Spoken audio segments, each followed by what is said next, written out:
Olá, meus queridos alunos do sétimo ano. Aqui é o professor Adilon Pimentel, professor de vocês de ciências, né? Eu espero que vocês estejam bem. Eu sei que essa quarentena está comprida, né? É isso aí, a gente tem que ter paciência. Enquanto isso, a gente vai assistindo às aulas online. Material para vocês vai ser passado online, não é isso? E é isso aí. Vocês devem lembrar que na unidade passada a gente fez um estudo sobre as características de seres vivos. Acho que vocês devem lembrar. Então vamos lembrar algumas coisinhas. Vocês lembram que a principal característica de seres vivos é que todo ser vivo é formado por células. A gente viu que tem ser vivo que é formado só por uma célula e seres vivos que são formados por muitas células. Os seres vivos formados só por uma célula são chamados de seres vivos unicelulares. E os seres vivos formados por muitas células são chamados de seres vivos pluricelulares. Quanto à organização dessas células, a gente viu que a célula tem lá a sua membrana plasmática, que é a parte mais externa, o citoplasma, que é o interno, e o núcleo, que fica lá no centro. E a gente viu que o DNA fica dentro do núcleo, se o ser vivo for eucarionte. Então, quando o material genético, quando o DNA estiver dentro do núcleo, bem organizadozinho, então você vai chamar esse ser vivo de ser vivo eucarionte. Quando o DNA não está dentro do núcleo, mas está espalhado por todo o citoplasma, eu vou ter um ser vivo procarionte. Vocês devem lembrar que o grupo de seres vivos que melhor representa esses seres com o núcleo desorganizado são as bactérias, não é isso? Mas a gente vai ver um assunto um pouco mais diferente, ainda relacionado aos seres vivos, mas um pouco mais diferente, ok? A gente vai estudar sobre a classificação dos seres vivos. Antes da gente ver sobre a classificação dos seres vivos, vamos ver isso aqui. Como você organiza seus objetos em casa? Você é uma pessoa organizada, você gosta de tudo arrumadinho. Você acha que conseguiria organizar tudo sem antes fazer uma classificação?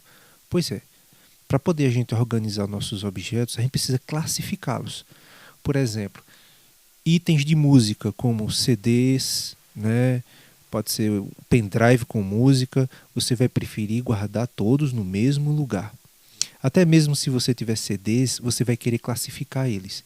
Os CDs de música sertaneja, os CDs de música gospel, os CDs de música pagode, samba, pop. Você vai querer classificar de acordo com as características, com as semelhanças, né? Porque senão vai ficar tudo bagunçado e fica até difícil de você encontrar. Imagine um supermercado que fosse todo desorganizado, que fosse tudo misturado. Seria quase impossível que a gente encontrasse algum item que a gente desejasse. Seria um trabalho quase impossível mesmo, né? Mas, felizmente, os supermercados eles organizam todas, todos os produtos que eles têm em seções. Então você tem a seção das bebidas, você tem a seção dos cereais, você tem a seção dos biscoitos, você tem a seção de limpeza, você tem a seção das carnes e frios, tudo muito bem organizado, não é isso? E cada uma dessas seções, eles colocam os produtos, classificam esses produtos e colocam eles próximos uns dos outros pelas semelhanças que eles têm, né? Já perceberam isso? Então, as semelhanças. Então, é fácil que você encontre o desinfetante perto de onde está a água sanitária, perto ali daquele local você vai encontrar o sabão em pó, o sabão em barra, né? Que são produtos de limpeza. Então, eles classificam os produtos de acordo com as semelhanças. Então, por exemplo, próximo da bolacha recheada, você vai encontrar a bolacha creme cracker, que você vai encontrar a bolacha Maria, que você vai encontrar rosquinha, que você vai encontrar, enfim. Todos eles são classificados de acordo com suas semelhanças, né? E isso facilita a nossa vida quando a gente entra no supermercado para poder a gente encontrar esses produtos, ok? E para que estudar isso? Para poder entender que os seres vivos também são classificados. Eles são classificados de acordo com suas características e também é dado nome a esses seres vivos. A gente vai ver como é que se dá nome, não é qualquer nome não, né? Por exemplo, o juá é o nome popular que é dado ao pé de juá, mas existe o nome científico. E como é que é dado esse nome científico? A onça. O nome onça é um nome popular, mas existe o nome científico da onça, certo? Então vamos estudar como é que isso funciona. Organizando a diversidade. É grande a diversidade dos seres vivos, sem falar na quantidade de espécies já extintas. Dos mais simples micro-organismos aos mais complexos animais e plantas, somam-se cerca de 2 milhões de espécies catalogadas. É muita coisa, né? 2 milhões de espécies que já foram registradas. Ainda tem muitas outras espécies que ainda faltam ser registradas. Então, a diversidade, a quantidade de espécies diferentes é absurda, né? Aqui só tem apenas alguns, mas são milhões de espécies. Esse rapaz aqui é o Linneu. Foi ele que desenvolveu o sistema de classificação dos seres vivos, em que é empregado até hoje. Então, existem sistemas de classificação e nomenclatura para objetos que são estudados. O que é nomenclatura? É o nome, a forma como o nome é dado, né? É uma ciência que estuda como os nomes devem ser dados, quais critérios devem ser usados para poder se dar nome a um objeto ou a um ser vivo. Somente no século XVIII foi consolidada uma sistemática, uma forma de classificação e nomenclatura, né? Proposta por um cara chamado Carl von Linné, também conhecido como Linneu. A gente vai conhecer ele apenas como Linneu, não precisa memorizar esse nome não, mas isso aqui precisa memorizar. Linneu, esse rapaz super simpático que está aqui. Foi ele que desenvolveu o sistema de classificação dos seres vivos, que é usado até hoje. Né? Ele classificou os seres vivos em 2 reinos. Então, naquela época, não se tinha muito conhecimento a respeito de seres muito pequenos, como micro-organismos, bactérias, fungos, protozoários, fungos microscópicos. Né? E aí ele classificou os seres vivos como ou um ser vivo era do grupo animal, um ser vivo pertencia ao grupo, né, o reino das plantas. Quanto aos animais, vejam só, vamos ver primeiro os animais. Ele classificou em animal ou planta. Quanto aos animais, Linneu considerou principalmente a coluna vertebral e classificou em 2 grupos.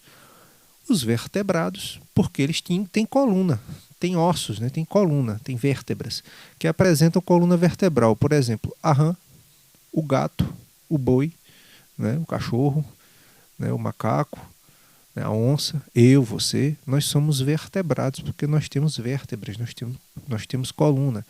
E os invertebrados aqui, ó, que não apresentam essa estrutura, como a minhoca, a mosca, o camarão, eles não têm coluna. Né? Se você pegar uma muriçoca, não tem coluna, não tem ossos. Né? Então são seres vivos invertebrados. Então aqui eu tenho uma figura que está mostrando aqui o esqueleto e a coluna do jacaré, aqui do cachorro, aqui do elefante, aqui da rã, aqui é uma girafa.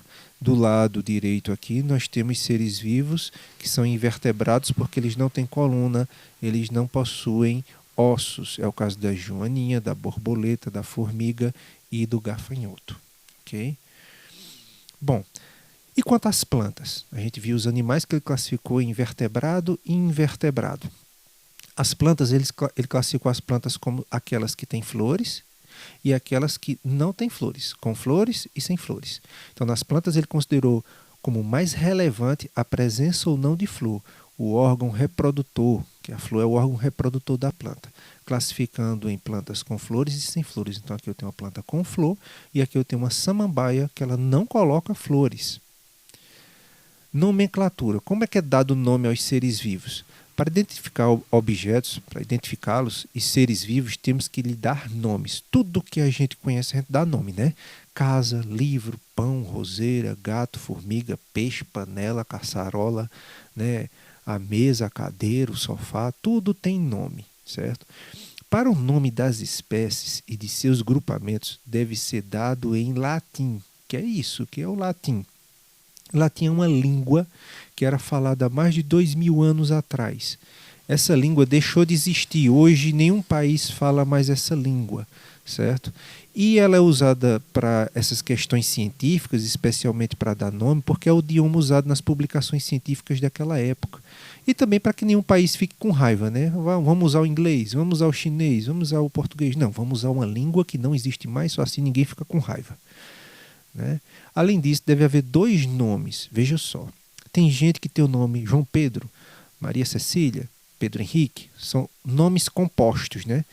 Para dar nome científico aos animais, é usado também o um nome composto. Então deve haver dois nomes, um para o gênero. O que é gênero, professor?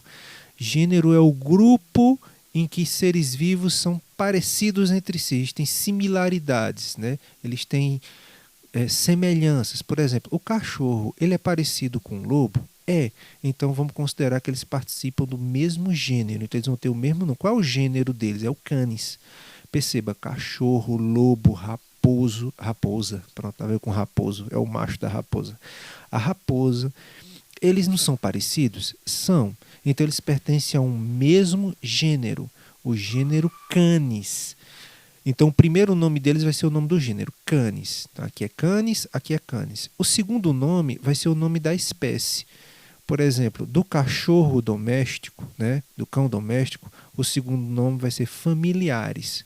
E do lobo vai ser Lupus. Então, como é que fica o nome do cachorro? Canis familiares. Como é que fica o nome do lobo? Canis lupus. Perceba, tem que ser em latim.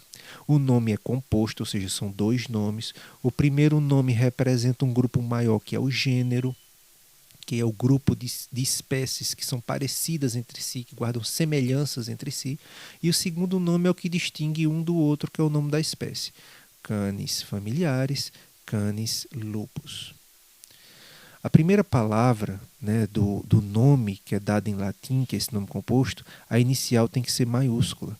E as demais letras, inclusive a inicial da segunda palavra, como é o caso aqui do Canis familiares, tem que ser minúscula. Então você vai colocar maiúscula apenas no primeiro nome, no nome do gênero. Isso não é difícil não, né?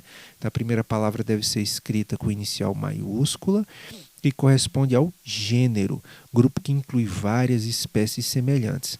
A segunda palavra deve ser escrita com a letra inicial minúscula, que se refere à espécie, é o que vai distinguir ele do gênero, né? Do gênero Canis. Vejamos aqui alguns exemplos, né? Quando lemos nos livros de ciências alguns nomes científicos de animais, por exemplo, eles parecem incompreensíveis, dificílimos até de pronunciar. Entretanto, eles sempre partem de um significado. Então vamos lá. O nome científico, olha o nome científico aqui, ó. Crotalus terrificus. Crotalus terrificus. Que animal é esse? Uma tradução direta do latim significa chocalho terrível, que é a cascavel. É o nome comum que é dado. O Pulex irritans. Pulex irritans. É o pulador irritante. É a pulga. O Lumbricus terrestris. É a lombriga da terra, ou minhoca. Interessante isso, né? Por incrível que pareça, já foi dado o nome até de um personagem de quadrinho de filme. Botaram o nome desse peixinho de Batman. É o nome científico, não é o nome popular não, viu? Curiosamente, há nomes que não parecem tão sérios, né? Como, por exemplo, Batman insignitus, um peixe, né, que recebeu esse nome por causa de sua nadadeira caudal, que se assemelha ao formato da cabeça do Batman. Aí botaram o nome Batman insignitus. É danado, né? Pois é, pessoal, por hoje é só. Espero que vocês tenham gostado. Vou deixar aí uma atividadezinha para vocês responderem, né? Semana que vem estaremos aí de novo. Um abraço para todos vocês. Que Deus os abençoe. Tchau.